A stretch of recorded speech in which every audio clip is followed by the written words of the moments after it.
Before we start the episode, a quick note from our sponsor, Curra Sports, your local go-to for high-quality sportswear and workwear. Operated by two dedicated brothers, Shane and Emmett.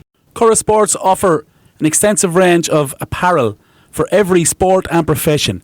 Visit our website and social media today and experience the Curra difference. Get in contact with Shane on the email address of shane@currasports.com. Welcome to episode 16 of the How Is He podcast, joined as always by my co-host Paul Popadowling. Hello friends. This week we're doing a Q&A episode. Great response to social media, Papa. Yeah. And questions. Thanks everyone for sending them in. Great questions in it. And we'll also go over 35s that we missed for the last 63 weeks. Before we start the 35 results, fixtures and the questions, a lot of prediction questions coming in, Papa. Yeah. We're going to park that and we're going to do a predictions episode closer to the end of the season, right? That's fine, yeah. So we'll start off with 35 results. We have to go back a good bit, don't we? Because we have missed a good few. You're flying, are you? We're going well, yeah. Unbeaten Unbeaten in the league, yeah. Lost in the cup game, obviously, and then got bet last week, but I see the result has changed on the results on the Carlow League table 35s that we know Evergreen beat Critty Yard 3-0. Okay. And we were 3 points clear, but for some reason, we don't know why, it's back now as an Evergreen 0, Critty Yard 3. So we don't know what's after happening there. We got no explanation. But shenanigans, was there something? No. Unless it was a legal player. We didn't say. We don't know whether it's a glitch. It's a mistake. We know. I was talking to someone at the game, and I know Evergreen won the game 3-0. I can see that there. Friday the 12th of July. Yeah. Should we start at that week? I suppose I can't go back any further anyway. But I thought Evergreen won that. Evergreen did win the game 3-0. So unless something happened illegally in between, we don't know. But I know it's now on the website as Evergreen 0, Critty Yard 3. So 3-0 is a walkover. That's right. So I presume something must have happened. I don't know what. Gotcha. But yeah, that's unfortunately. Carrow Rovers bet Highview. This is the 12th, obviously, instead of July. Carrow Rovers Highview 3-0. That was a walkover. Oh, was it? Yeah, I think there was some junior hurling match down in Highview. There was a championship final or something. Bit of hard hurling on. Sure, it would be. Yeah, down there. Yeah. Hanover bet Pats 2-1. Yeah, it was a tight game. Look, I'd say anybody who's there, being honest, Hanover deserved it. 2 penalties, one on either side. Lads who was involved in them would say, Jesus, that was soft. Right. But speaking to people, one behind the goal, who's Pat's man, said it was definitely a Hanover penalty. Okay. Simon O'Shea was very clever. Right. Dummy to run and left his foot out. He just clipped him. It was a penalty. The referee was in a good Who took him down? I think it was Fleming. It's either Fleming or John. One of the centre halves. Could have been Fleming. And then the other one, our centre half, was accused of putting his arms around him, like encroaching him, sort of. When the ball came in, it was a big long great ball into the box, right into the. As one of them, the goalie was like, "Will I or won't I? Will I or won't I?" And it was a great ball. Judged it perfectly, and then penalty was given for dragging him, not dragging him to the ground, but hands all over him. But look, they scored 2-1. There's a good chance then with a few minutes to go, but we should have been out of sight. Yeah. We played well on the night. Deserved their lead, and then 2-1. Pats have a few big bodies. Yeah. And they put the ball into the box, and anything can happen. You just have to be allergic to, or not really quick on the fucking second ball, being honest, And look, we got over the line. That's it. So on the day, we deserved the patch. Yeah. Well, look. Yeah, you are going well. As much as Kilsby to say that, you are going well, and you're top of it. Love your honesty, man. I suppose you wouldn't have expected that to start, would you? No, but sure, listen to one of the episodes at the start. I told you, we got put into the Premier without. You're giving out about it. Yeah, but it's only like a couple of editions. That was Cottle's first game back since. Right. Okay. The third game or the second game or something. He did a bad injury playing the Gaelic football, and his first game back, he came on for the second half. But bring on that lad in 35, he's the second half. Sure, it's tough on the other lads they're playing against. But the boys had a totally different team than they had against us in Pats. Like, it was Brian Carberry's first game back for Pats, which is you don't be marking him either. Like. No. You want to see the difference on him on the ball. It's just brilliant. But sure, look, we say this every week when it comes to 35s. There's just so much inconsistency in relation to players' credibility, and at the time it's on, it gets in the way of things. So you kind of get it. So it's very rare you see 2 11s. The same 11 every week, right? Yeah, it's very rare. Yeah, Pa has kept the same defence for a few games. Yeah. Which is unusual. That's a plus. That's a plus, yeah. But maybe 3 of the last 4 games, boys have done really well. And to have a goalkeeper that plays in the goal, and normal, not a lad that's playing up the field that's in the goal, doing you a favour. Even though they're good, they're not as good as a lad who's playing the goal all the time. Gotcha. And Robbie Moore has been brilliant for us this year. Yeah, she's a goalkeeper. Do you know what I mean? He's kicking, he's deadly, he's handling, he's loud, he's positive. He's, you know what I mean? He's a good lad. Great man. Like, he played with us for years, and he was in the goal for that Leinster. Stretford as well, was he? He could have been Stretford for a while earlier, but then he stopped playing. He came back to Hanover, and he was in the goal when we won up in Athlone. And the semi-final down in Pats, he was in the goal that time. Yeah, that's right. So he's involved with the club a long time. I worked with Robbie years ago. Yeah. The Division 2 on the 12th, Slaney Rovers 1, Phoenix 0, Burn Celtic 0, Cleshin 4. Cleshin are going well. They are, yeah. Bagnallstown 3, St Anne's 0. That table, how's that shaping up? I know we've more results to go through, but Bagnallstown sitting top of that, I think that'd be expected. Bagnallstown, Cleshin, Phoenix. Some big clubs in that league, isn't there? Some big clubs in that league. Parkville, Burn Celtic, Slaney. They're all beating each other in that, though. Yeah, it has to be tight at the top, is it? Bagnallstown, Cleshin, both have only lost 1 game and drew 1. That's going to be a tight finish to that. Is there a break coming up for 35s? We've no game now for 4 weeks. Oh, it's 4 week break. 3 weeks now after this week. But. Oh, the league are going on a break, I think, are they? The league going. No, if you're in the Leinster, you have to play in the middle of the break. Okay. Which is, everybody knows that at the start, so the Carroll League told everybody that, so that's fair enough. Like, but if you're going over the Leinster, you have your 3 week break basically. Gotcha. You know. Division 3 on Saturday, 13th of July. Village 1, Mount Celtic 6. Dolman 1, Joseph's 0. How's that division shaping up? Dolman are on top, but they've lost the game as well. There was a bad injury in that game. Oh, was there? Bad injury in that game. Alright, go on. I don't know what, I just know James Williamson ended up in hospital with a facial like a eye socket or a cheekbone fracture or cheekbone break or something like that. But wow. I texted him because my brother was up at it, and he said it's as bad as one he's seen. And coming off the field, it was like you could see the immediate effect the injury had on his face. Okay. So, but I was talking to, I text James to say, hope he's alright, you heard about your injury. That's telling me that.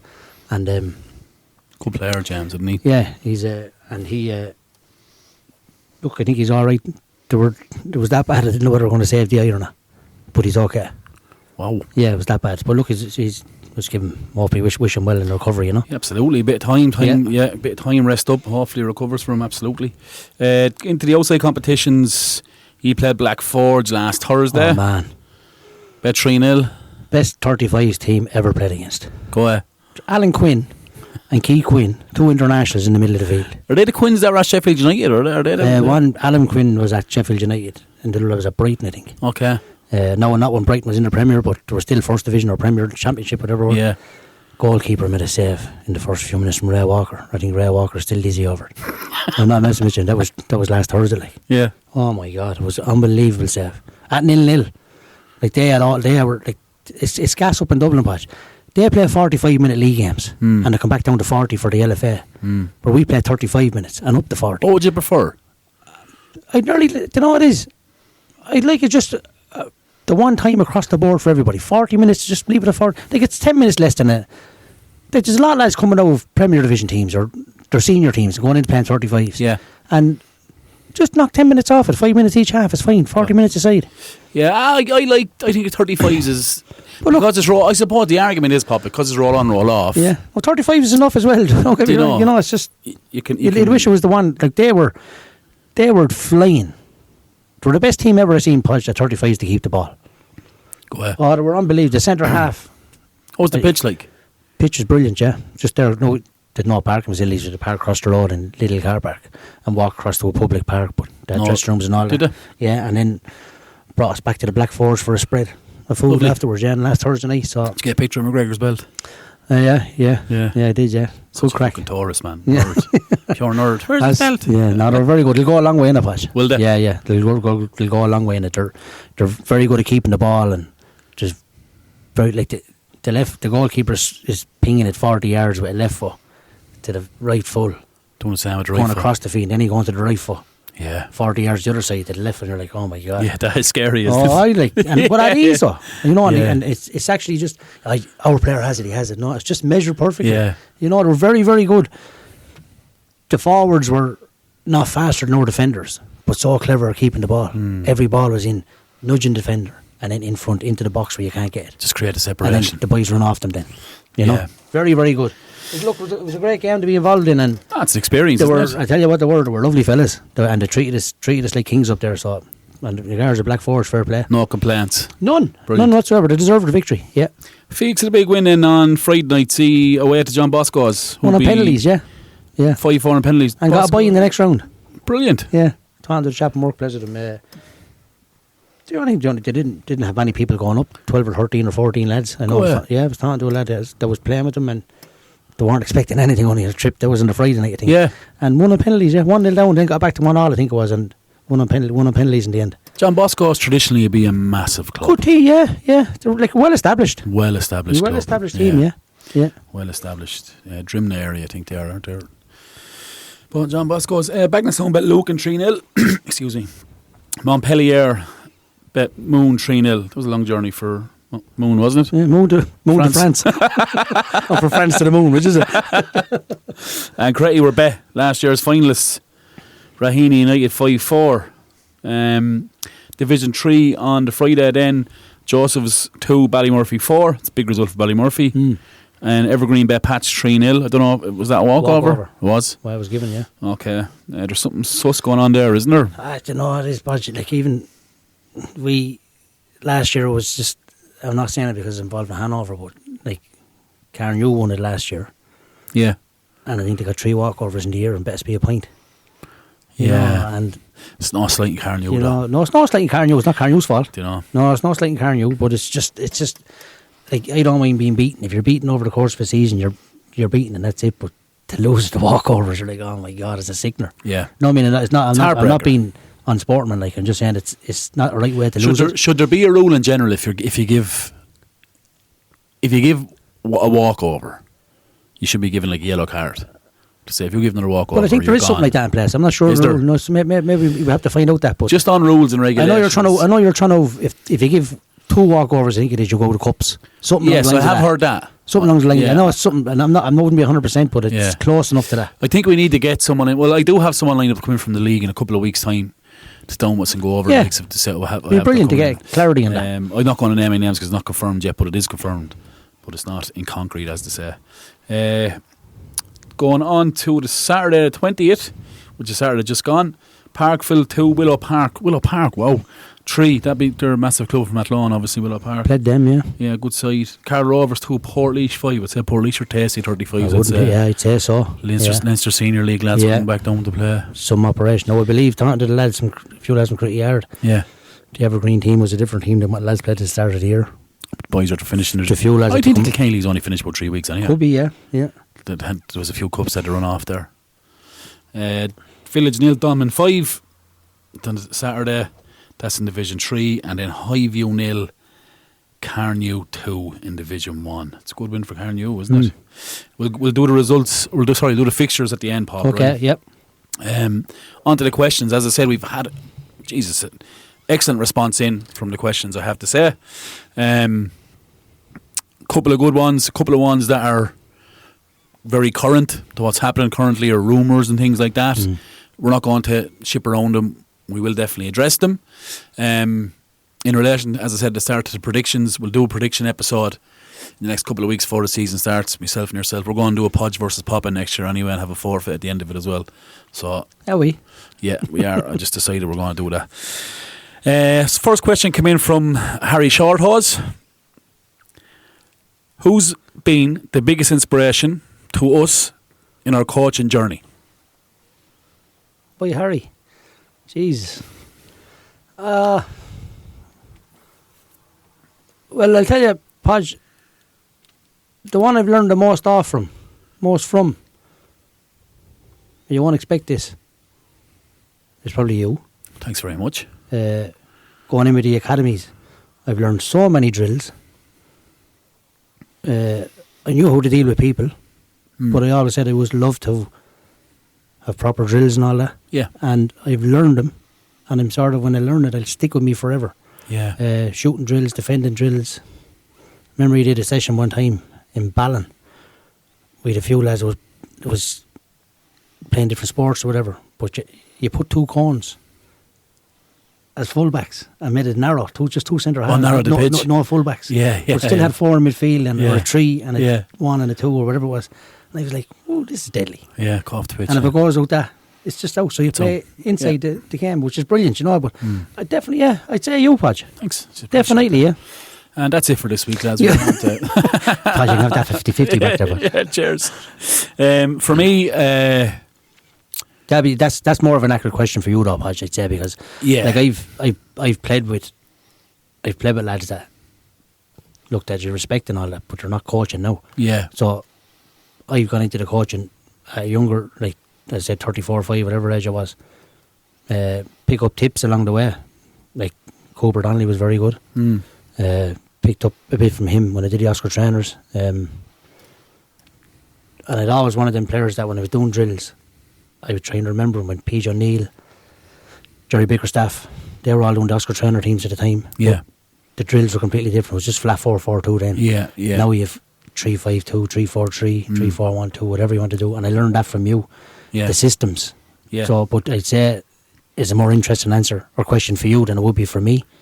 You've and all your badges and all that. It's hard to answer. Like, I mean, inspiration is such a deep word, right? So, like the person that to inspire you to coach, like, I don't think it's a person because it's the game. It's soccer. It's the game of soccer. But if the person that I admire the most or picked up the most of, if you separated, say, the coaching courses, for me, would be Brendan McLaughlin. Yeah. I think Lockie's a soccer genius. I'm going to be honest with you, and that's from as a kid playing when he was our coach and manager to when I was over Pat's. He came in with me.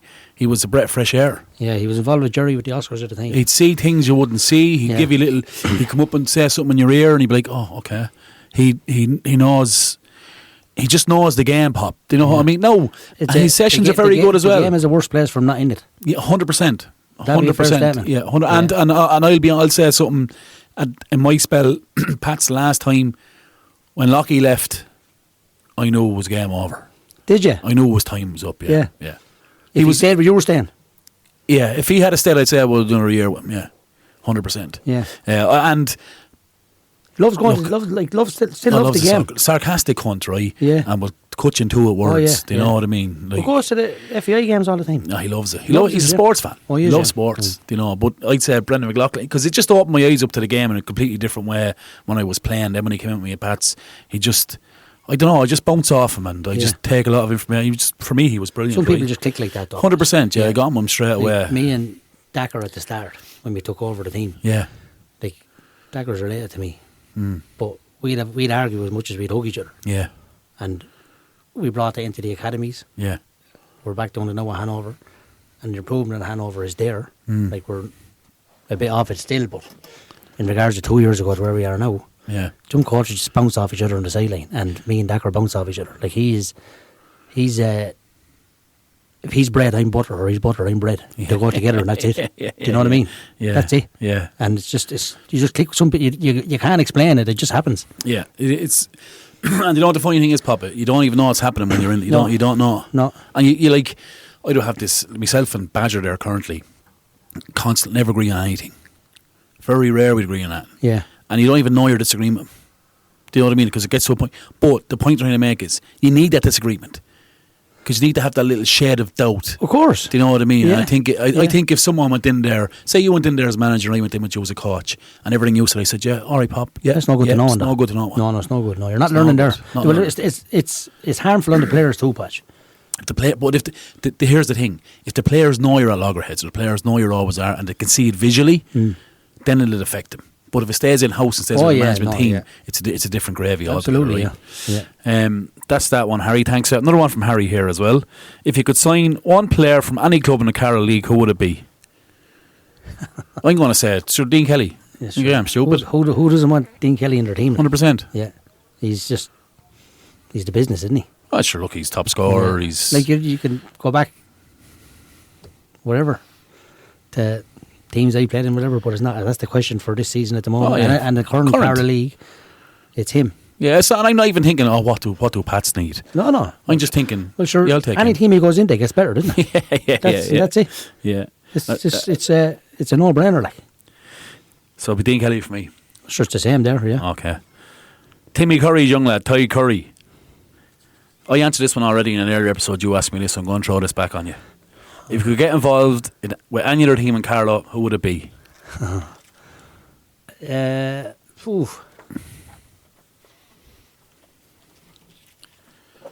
tell you what I like, Podge. It's quite hard, isn't it? It's sure. Who do you get involved with? Because you get a phone call tomorrow morning. You come in. Do you know who it is? And I really like what they're doing, because I like the lads over the team, and I like the young players that's coming through.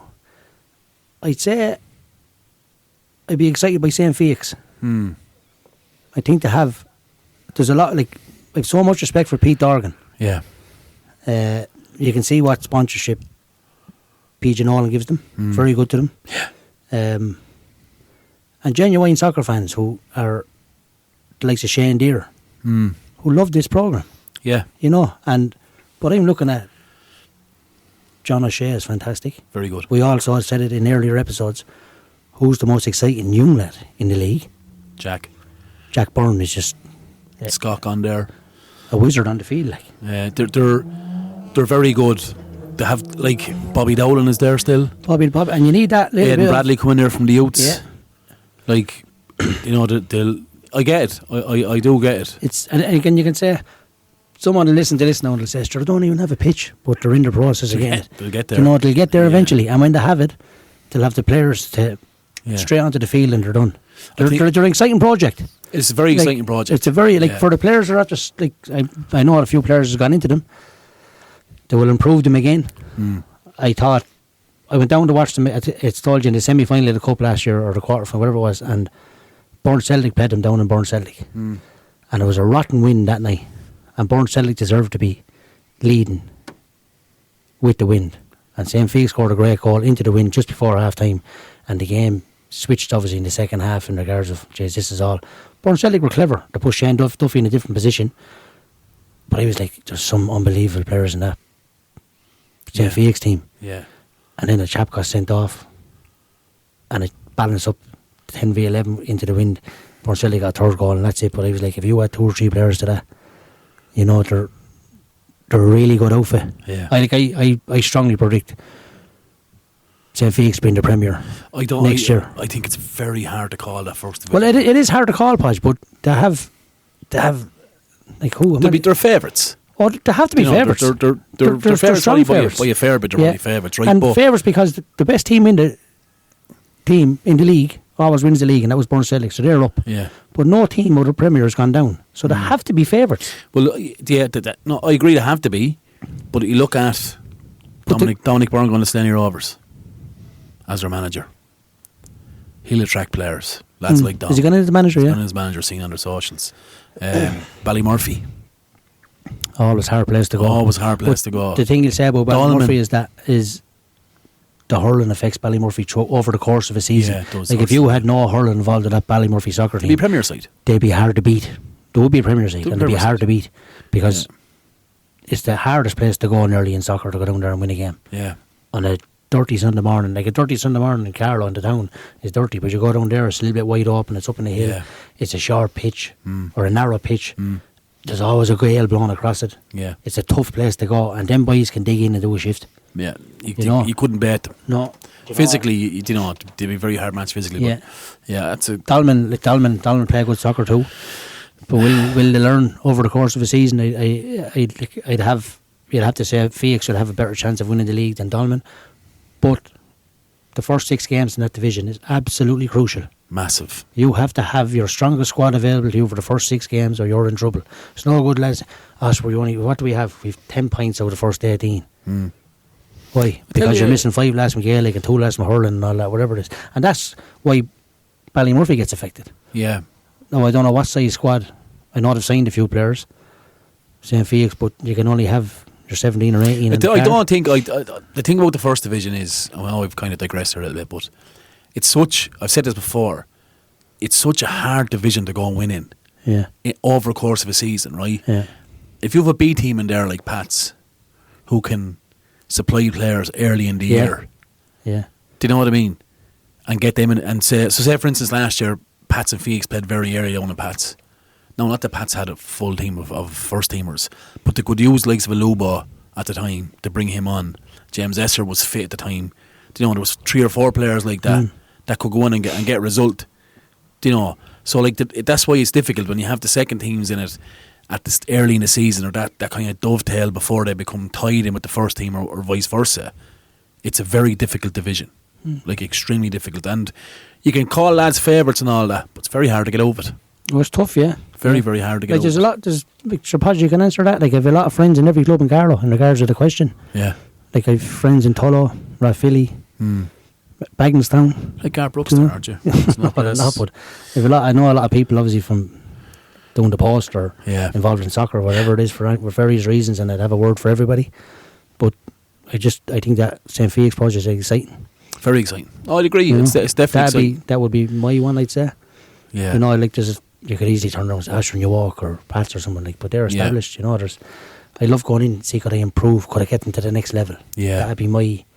Can I bring what I know in regards to experience, or I said I'm not the best coach in the world, but I'm a good manager in regards to getting someone out someone. But respect works both ways. Absolutely. But as a club, my answer to that question would be St. Felix, I'd say.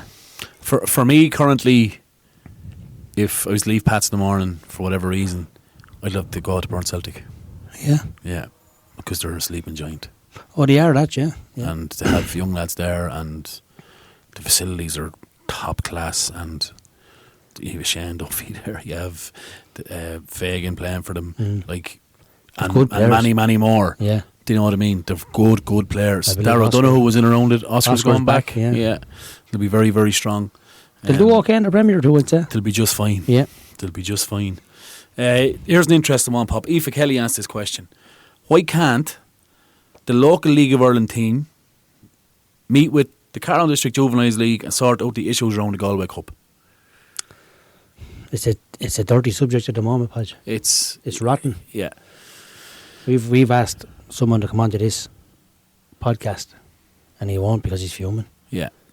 He was coming on, but he's fuming. He talked himself over. Yeah, he talked himself over. It's a hard one to answer. I don't think it's hard to answer. Well, no, but I think I hope they would meet, but they won't, Podge. Like they're not going to meet. The reality for me, Pop, is this: they're not going to meet. CK United need the clubs in Carlow and the Carlow League more than the Carlow League and the clubs in Carlow need CK United, right? That's very accurate, yeah. CK United, in relation to recruitment, okay, we had Peter on here and we wish them all the best, and I still do wish them all the best. But in relation to their recruitment, CK United are going to academies first, then they're going to clubs, then they're running trials. I think they have to understand that there is, regardless of what they think of it, there is an academy process in place where players are on an academy, go to Galway 2 years in a row and then to the Kennedy Cup. I think they have to honour that.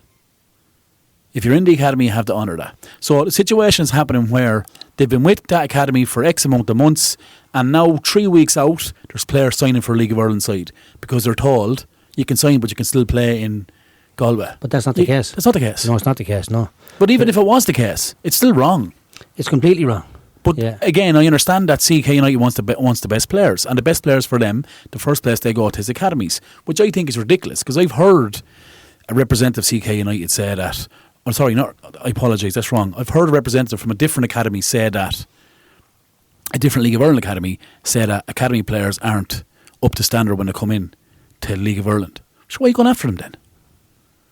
Why are you going after them then? Why are you trying to sign them then? That's a silly comment. It's a ridiculous statement. I've heard that statement on a different podcast. Academy players are not up to standard for a League of Ireland team. I've heard a representative from a League of Ireland club on a podcast talk about the work that goes into players. This person basically wanted the academy scrapped, League Academy scrapped, so Kennedy Cup finished, because he said the players that come in aren't up to the standard. And one of the reasons was they don't get the same contact time that League of Ireland players do. Well, my question is, why are you going after them then? Why would you go after a player that you put the same amount of work into? Right, but who do you go after?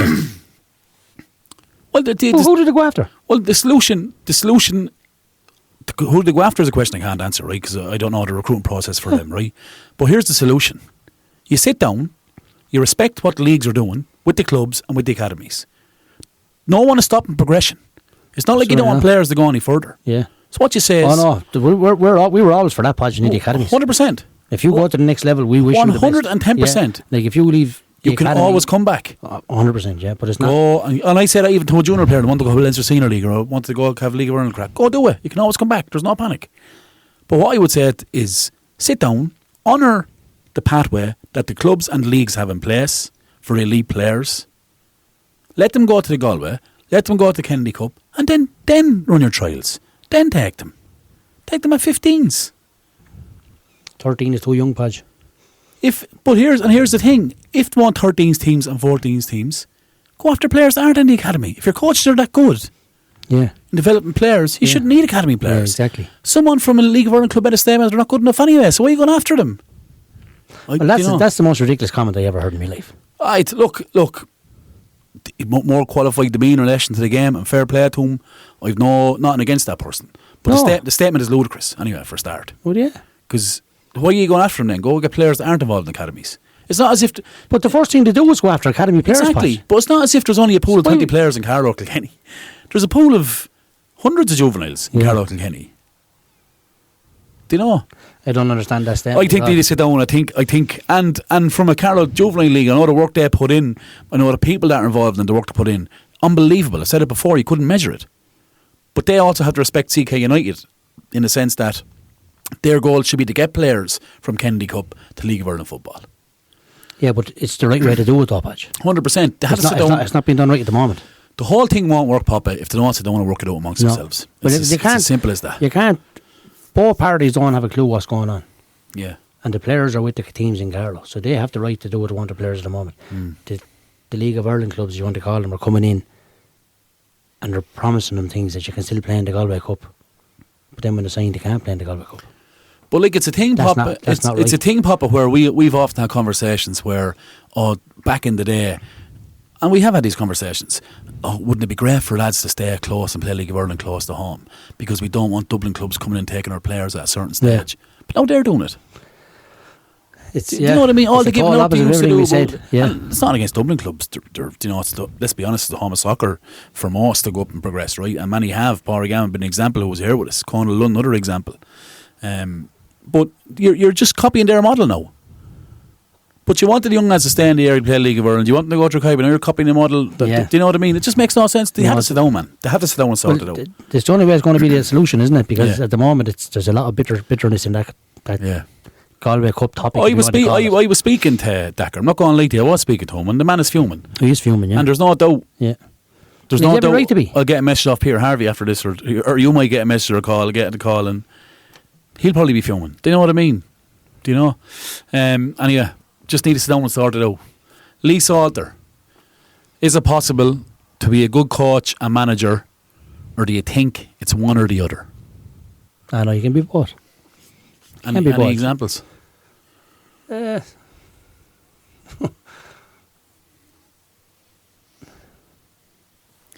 think I don't know what it's. I don't believe a lad is either one or the other. Yeah, like he'd have maybe more strengths in one section as a coach than a manager, or vice versa. But you can be both. I think you can be both. I think you can be good at both. I think traditionally, even when you played, the majority of junior clubs only had one anyway. There was only one manager. There was nothing else. Do you know what I mean? There was always a lad there on the side and give him a hand. But that manager would run the sessions of a Tuesday night. Oh, he would, yeah. Like, and so he would have been good at it. And he was also good. So it is possible. It's just that it's progressed now so much that lads excel at one or the other. Yeah, they do, Podge. Like when lads were playing, they learned from the drills. It's the very same thing as coaching and managing. If I'm over a team in the morning, right? Curra Sports United. Yeah. I'm over them in the morning. Little pitch boys. Right?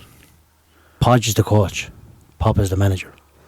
I can promise you this. I'll make it my business to learn your drills. Yeah.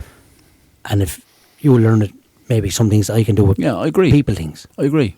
A person thing. Do you know what I mean? Yeah. Like deal with people. Absolutely. That you said, you've clearly said many things that's not your thing. No, fuck that. I don't want to give a lad a hug or a pat in the back or a box in the face. I was like, don't be tormenting me, leave me alone. I've no time for you. Yeah. Do you know what I mean? Like, that's an exaggeration. No, but I mean, like, do you know what I mean? But it's in the interest of both Like I learn all the time. I'm always trying to learn something all the time. Whether I'm in with even going in with Gavin, I'm like, how does Gavin do the goalkeeping coaching? Where I'd love to say, just Trevor and Stuart, you take the players there, I'm going to take Ben here for a little session. Yeah. Do you know what I mean? Little foot drills or that kind of thing. Yeah. Yeah. So it's in your interest to learn both. It's a good question in regards of, I don't think you're either one or the other, but I think it's the very same as playing. You can learn. Yeah. You can become good at both. You can become better at both every single year. Yeah. You really can. Well, I think that's the downfall of a lot of coaches and managers, where they get to a stage where they think they know it all. Like in soccer, no matter what level, every day is a school day. And I can promise you, every single coach that's in this Carlow League at the moment, there's one player in the team or two players in the team that he goes to, and it's a meeting with two of them. A talk like, what's going on here? Look, at your man is not happy. You may have a chat with him. Yeah. And you go your own way about that. Yeah. In regards to pulling him aside. Look, I know you're frustrated, but we can fix it. If you ignore that, you're wrong. Yeah. Right? And every player, there's always one player in each club has it. Yeah. Gavin has it, Badger has it, I have it. They all have it. And that's, you have to be willing to learn from him and listen from what he's giving you. He's not saying, he's saying it as an experienced player or the best player that you think you have, or he thinks the best player, respected in the club or respected in that team that you have. Listen to him. He's not saying it for the sake of being an ass and coming over to you and saying, here, Pod, you're doing this wrong. Listen to me. He's not coming like that. Yeah. A genuine will come over and say, look, we need to get him sorted. He's not at all. I get that. I do get that. And that's, I see it. You mentioned him there, Badger. I see it with him every week. And to be fair to him, he's no problem having difficult conversations either. No. Like, not that he's going to start arguments, but he's no problem saying to it, hey, you may do a bit more here now. Yeah. What are you doing during the week? We're not training.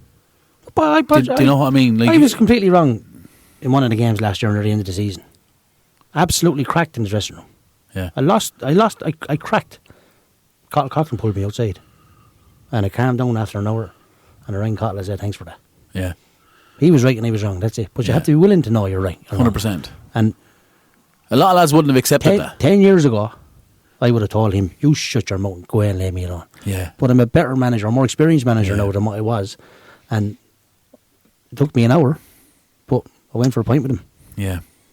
You know? I'd say in a whole, to answer the question in a whole, I'd say it is possible, it is very possible to be very good at both, but I'd say it's rare to have one person that could run both now, even at junior level. Well, I'll tell you what you need now, Podge.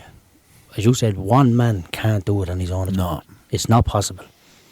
It's not. And I'm going from my side of things where you have to put up the nets every week. Yeah. Take down the nets every week. And this is a B team game on after you. Make sure the pitch is marked. It's not Astro like. Yeah. It's grass. You could have the match on a Sunday morning. You could have the rain Saturday night. You might have to go up and mark the pitch again. Yeah. Or else you're getting a fine. The nets have to be good. There's no whatever dog poo in the field or whatever. Yeah. This kind of thing. Yeah. Some clubs have it lucky that they don't have to deal with all the time. Slowly been phased though. It's slowly been phased. I'd say you're the only club, or you'd have to do it. No, well, sure. I know they do it in Parfield, but I think they have groundsmen there on a Sunday. Yeah. I think Ballymurphy leave them up. Yeah. I think Bagnallstown put them up, or maybe leave them up. I don't know. I don't know whether because they have the pitch and putt, which is always busy, so nets might be robbed. I don't know. Yeah. I'm not sure of that, but in the grass pitches, gritty yards are always left up. Yeah. Pat straws. We have to take ours down. Yeah. You know it. But you imagine being on your own. You're up there 9 o'clock. I have to get the nets up. Oh, jeez, the pitch is not marked. You have to go. You're waiting on lads to come up. Because I do always say. How do you rotate that? Sorry to go across now. Just what do you mean? Because I'm interested. Who does the nets every week? Is it the same person? 4 coaches meet early. Is it 4 coaches meet early and do the nets? Yeah, me, Decker, Podge, or me, Decker. You wish. Stu, Stu and Trev, and we'd have our own WhatsApp group. Right, lads, we'd be there in the morning at 9:30, and Trevor might go over and set up. Am I the Decker miss? Decker doesn't miss too many. Does he not? No, he's there. No. Hanging up nets. He'd be there, yeah.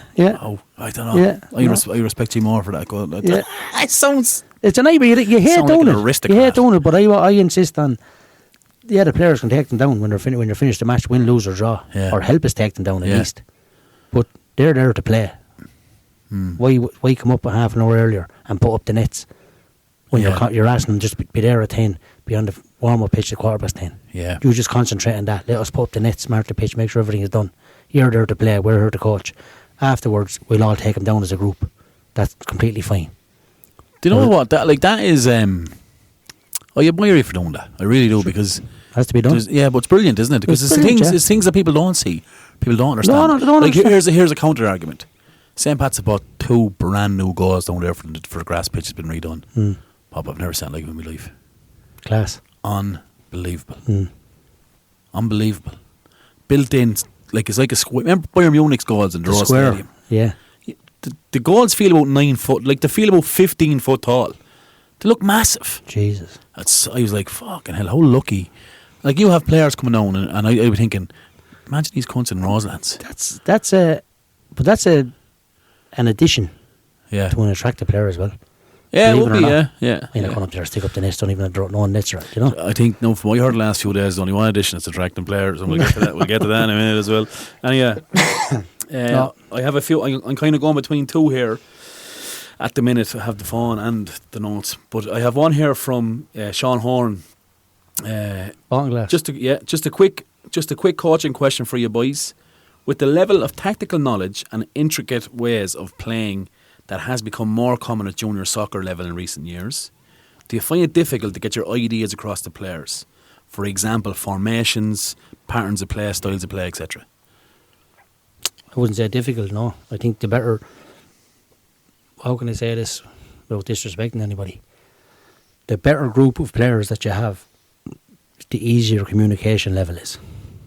In regards to pick it up quicker than, no disrespect, say a team in a lower division. Like if you have everybody that's, you don't have to worry about putting them on or whatever it is. They're good at soccer, they're in the Premier, they're in a team that's challenging for the league. It's easier for them to pick it up, and you clearly see the lad who's not picking it up. In regards of, I think in the modern game, a good 6 is nearly the most important player in the field. Do you think that the 6 thing? I'm going off the question again. Sorry. Do you think that the 6 thing is exaggerated a little bit? Like say if we're having this conversation 10 years ago and you talk about 6s, even more than 10 years ago, I look at Makelele, right? Kante. Yeah. Like, I think the 6 has developed into, your 6 nearly has to be your best player now. It does, technically. And a really good team can get, and the classic example, let's say, in the Carroll League level is the New York one, where the 6 goes in as a third centre half. Dotsie and Skipper. Skinner spread. And then the 2 fullbacks push on and the 2 wingers go in. And they've loads of bodies all over the place. Yeah. But that's... Better teams can cop that, try and fix it, try and help themselves against it, that's fine. But what's the most important thing?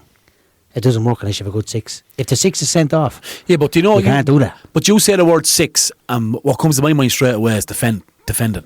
But it's not. But not anymore, that's what I'm saying. No, it was. The Makelele one, right? Even Kante a small bit. Towards the end, at the start of Kante, when he played with Leicester. Like if I said to you, Papa, 6 in a soccer pitch, 6, what's the first thing that comes to your mind? No, just whatever. I'm going to say the word 6. And the first thing, 6. Ball player, get sticking. Okay. Yeah. So if you had asked me, even 5 years ago, 6, I would have said physical. Yeah. But now I think, and I only see it from the decision that Badger made to put Brandon back in the 6. He's probably the best 6 I've ever seen playing Carlow. He's good, yeah. He's good in that position. Because he'll take it. No, I said in the game against New York, I would have pushed him on. Oh yeah, absolutely. In regards of the game, but not in one specific game. I don't think there's anyone can do the role like him in Carlow. No, he can take the ball in tight areas. He's done it easily in the Oscar training level as well. He's super in the air, and he's not big. He has that telescopic leg. His decision making on the ball is excellent. I mean, this is what I'm saying. It's developed 110% that 6 role. It's not what it used to be anymore. The 6 role Podges, years ago, was, even in the Carroll League, was just sit and protect the back 4. Yeah, this is what I mean. No, it's not. So if you're losing a game, the 6 then has to pop into an 8 and the 8 has to go up to a 10. Yeah. The 2 10s. And the 6 becomes 1 8 on his own. Then when you lose it, one of the 10s has to come back into an 8 and the 8 goes back into a 6. But he has to read the game as well. But a good 6 Podge will only play the 18-yard box. You'll never see him over on the right wing or the left wing unless you barely have to. I would always play him I'd argue that. I think a good 6 can pick up them pockets, them half spaces. I think that's I would tell my six not to go in centrally and get it. I tell my six to take up the half spaces. So say, for example, if a fullback is gone, right, on both sides, and you're saying your six goes into play as one of the centre backs, I then encourage one of the other players to pick up a half space in their own half to get on the ball. Right, yeah. You know, and I think that's where a six is very good. That he doesn't have to go in and be a third centre half. He can go and pick up that little half space on the open, on the half turn, get on it. Are you going to come press me?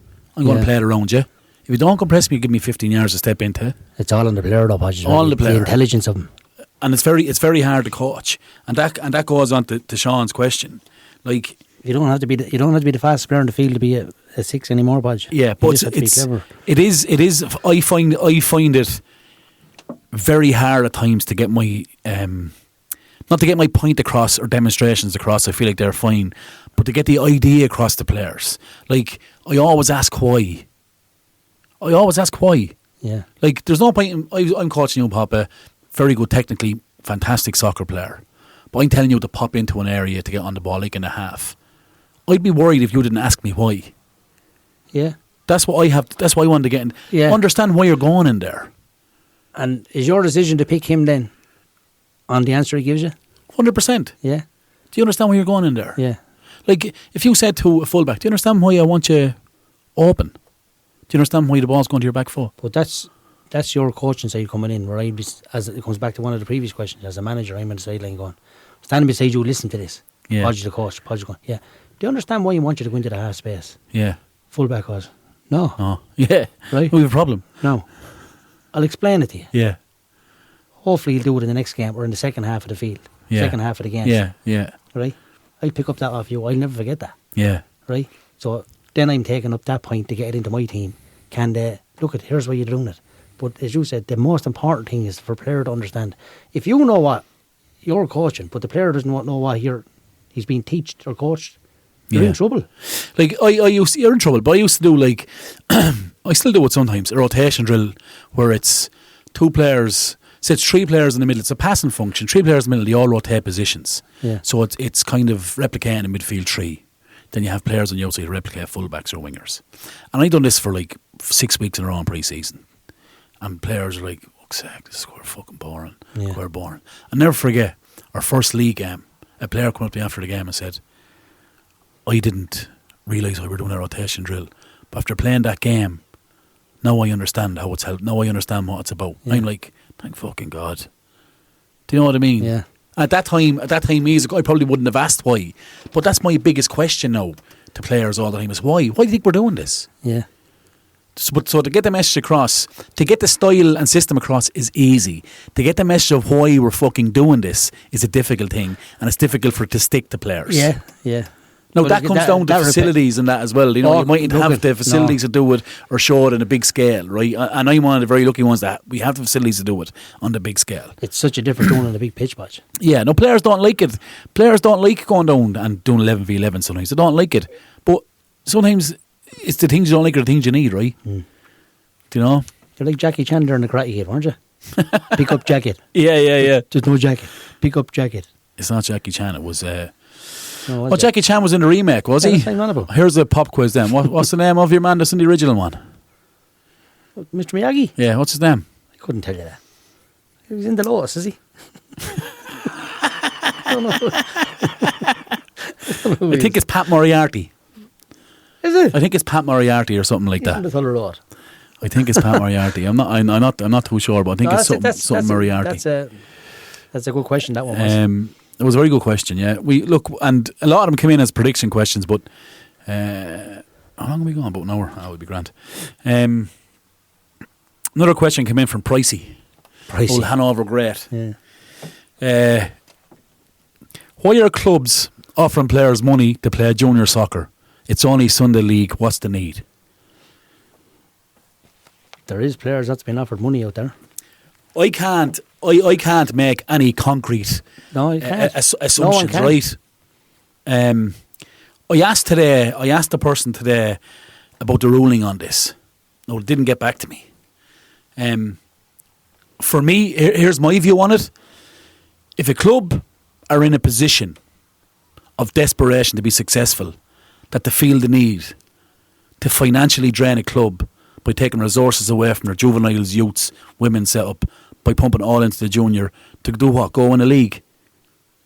That's not junior soccer. No, it's not junior soccer. For me, junior soccer is about providing a facility for players who are in a club for a number of years that are on a path to get to the very top in their club. And the pride should be about playing for your club. Now, I understand players come, I understand players go. I'd never stop players from leaving. leaving. That's all part of the process. All part of it. Yeah. But for me, when money comes into it, I think it's a dangerous game. I don't mind the top or anything like that, Pod. Do you know what I mean? Bit of gear there, but Jesus Christ. The money that must have been here is turned around. It's absolutely. Well, look, I'm not going to name any names. No. I'm not going to make any allegations. I would like to know the ruling on it for a start, 110%. I would like to know the ruling on it because I can't see it being legal. And the rumours I've heard popping, I'm going to lie, they are fucking disgusting.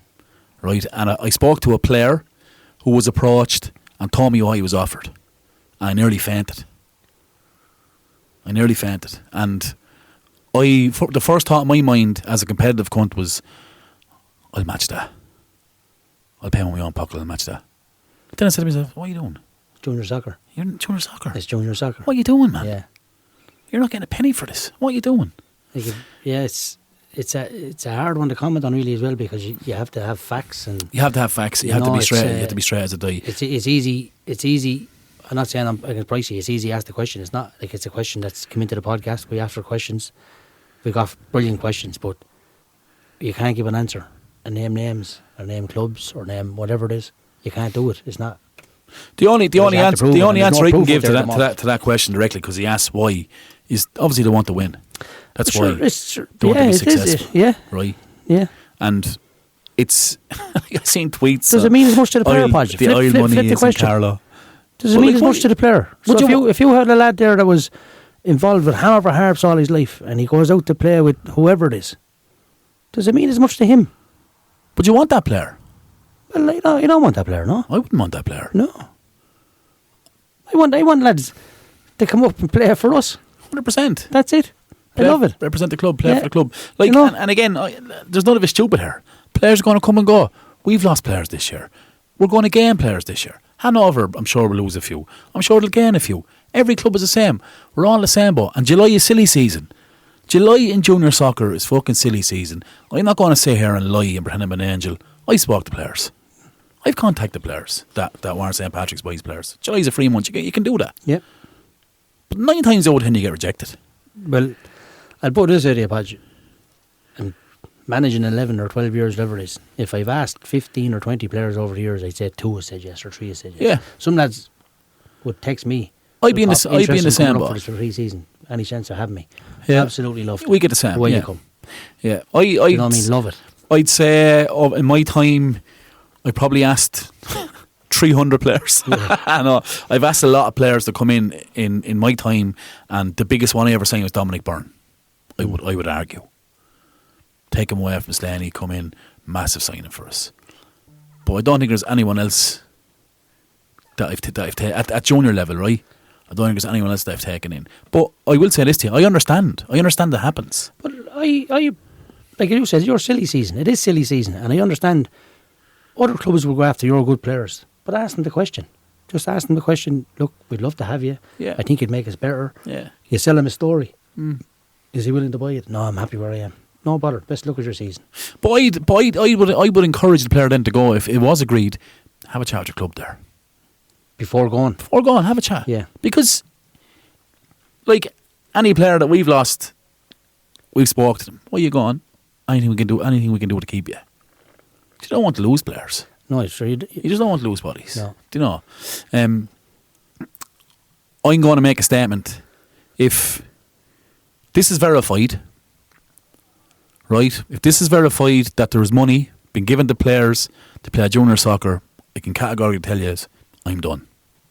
Not coaching the Carl League? No, I wouldn't do it. I'll continue the podcast because it's my life now. No, but I couldn't be involved in it.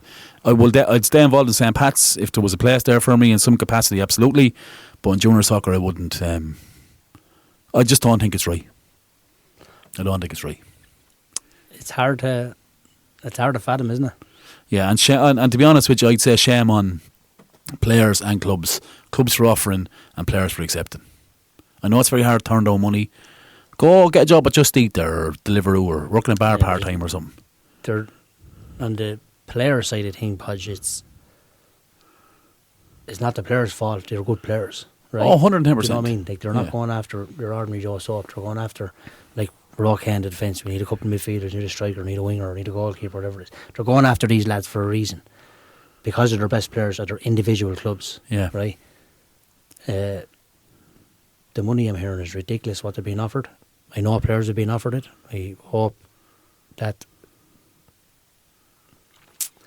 they stay with their respective clubs, or if they want to come join a club, come join it for the sake of joining the club that they want to. Yeah. Maybe they played with them before, want to come back, or vice versa, something like that. But I'll put it like I've played with players who are better than me, better players than the players that's in the Car League at the moment, and never got a penny of it. Played in worse facilities with power boots that was $12.99 down the fucking town. Now they're going around with £300 boots. Yeah. The best of everything. They have soft cogs, they have firm ground, soft ground, all this kind of crap. And they're not as good. Their coaching is better, but the players are not as good. But they're playing in better teams, maybe as a group. But it's crazy to think junior soccer has gone that way. Oh yeah, look, I understand that. It's very hard to point a finger at even a club, even though I just probably did point a finger at my last statement. But it's very hard, maybe point a finger is the wrong word. It's very hard to blame a player for taking it. It's very hard blaming a club for offering if they can offer it.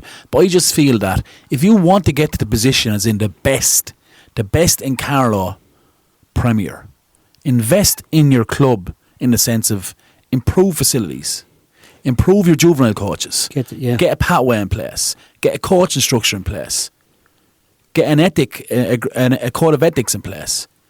Bring your juveniles away around Europe. Bring your junior team away for pre-season. Yeah. There's much better ways. It's a longer fix, but it's more appreciable at the end of it. Well, it's not even longer fix. Have a player want to come to you because of the things you're doing. Yeah. Like Mick Dargan mentioned here when we had him on about that Pats team he had, and a few went to Hanover. It was attractive because they're going to Barcelona. It's attractive to them. It's very attractive. We're going to Barcelona. Do you know? Yeah, fucking sure I'll go to Barcelona. It's not. Do you know what I mean? So invest in your club and do think to get players in. Don't invest in players. Don't give a player money to play for you because they're not playing for you. They're playing for money. They're not playing for a crest. They're playing for money. Invest in them. Get the best sport. Get the best nutritionist. Get the best S&C coach. Yeah. Spend your money that way. It's an interesting few weeks ahead, Podge. I'm going to be honest with you now, and I'll give you an exclusive. We've signed some very, very good players out of the blue. Out of the blue. That will improve us tenfold. That I was not expecting. I won't name names. I won't tell you where they come from. They weren't contacted. They came to us out of the blue. So, in relation to things that are going to happen, things that are going to come, sure, let them happen, let them come. Let them happen, let them come, yeah. What will be, will be. I would also... It's just a touchy subject. You can't elaborate on it too much. You know? Oh, you can't. And look... But look, it's on... As you said, it's on the club, it's on the players. Let's see what happens in a few weeks. It's not going to be... it's not going to be nice for some clubs, I'd say. No, I think the Premier next year will be the most competitive it's ever been. It's going to be good. I've heard Phil Wanderers made a big appointment. Yeah. Not official, but I heard to make a big appointment. I heard that. Collection have obviously made a big appointment. Two, if you like. You're a Hanover, your coaching team. No walk of it added from a coaching point of view. Pats have added from a coaching point of view.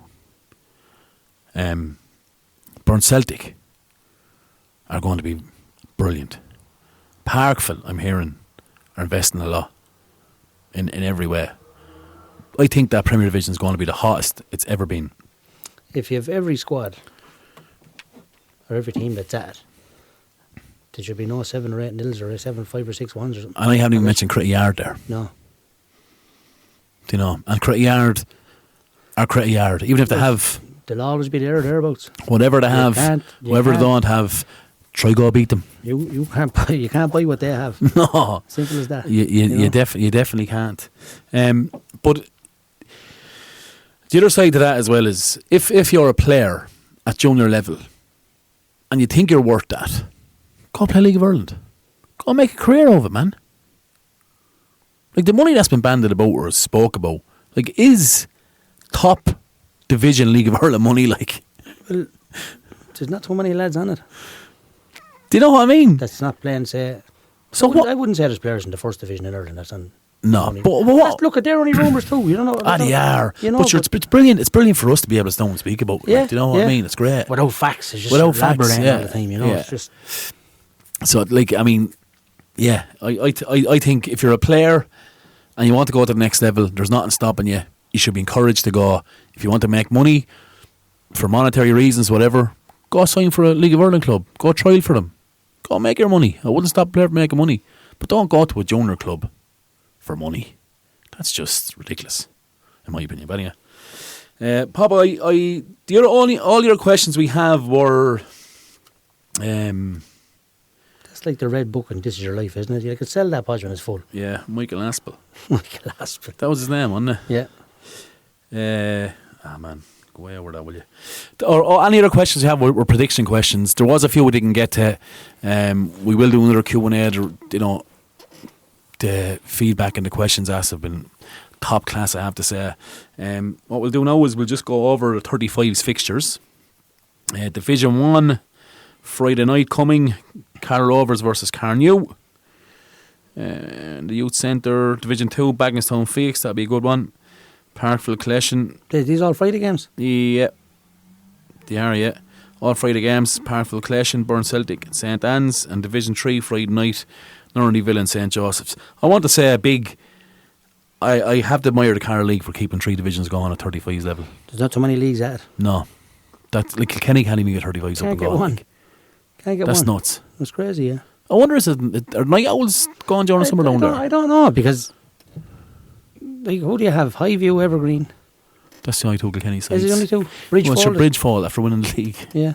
That's crazy. But that's easily happened at 35's patch. Yeah, it can, yeah. She went through with Hanover, did she? Hanover on their back, and then you walk at it, boom, went. And Leinster champions. Good luck, yeah, Leinster champions. Yeah.